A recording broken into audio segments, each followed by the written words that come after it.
Hour. Crash landing. 4 people walk away after their plane crashes while trying to touch down at the Chilliwack airport. Community in mourning. Hundreds remember the 3 victims of a horrific crash on the Malahat Highway. And public warning, a notorious violent offender who's refused treatment is now living in the Lower Mainland. Live from Global British Columbia, the News Hour with Ann Drua. Good evening. Transportation officials are investigating the cause of a plane crash in the Fraser Valley this weekend. 4 people were on board the small aircraft this afternoon when it was landing at the airport in Chilliwack, only to end up coming down hard in a ditch.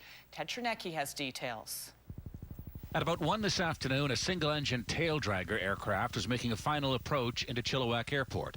For most of today, there's been a strong crosswind, and according to a witness, that may have played a role in the crash. I saw this plane approaching the runway, and I saw it touch down, and all of a sudden it went sideways. And I thought, well, that's awful odd to be going sideways when it just touched down, and all of a sudden I see it sort of cartwheel. No, I don't know if you say a cartwheel, but went right into the ditch. I saw a big splash. I thought I could see the wings drop off. Of course, the first thing was to pull over and phone 911, and I was on with them for about 5 or 6 minutes. And then in the meantime, I saw 2 people get out, which was good. And probably a few seconds after that, 2 more got out.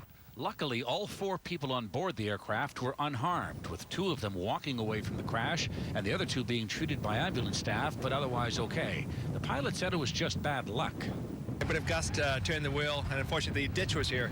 If it was the field, I would have just rolled it back on, but there's a hole, so it fell into the hole. So you didn't flip it all? No, no, I was too slow probably for ground loop. I was rolling, just waiting for the speed to bleed off, basically, when the gust turned it sideways. It's the second crash in 5 days in the Lower Mainland. On Monday, a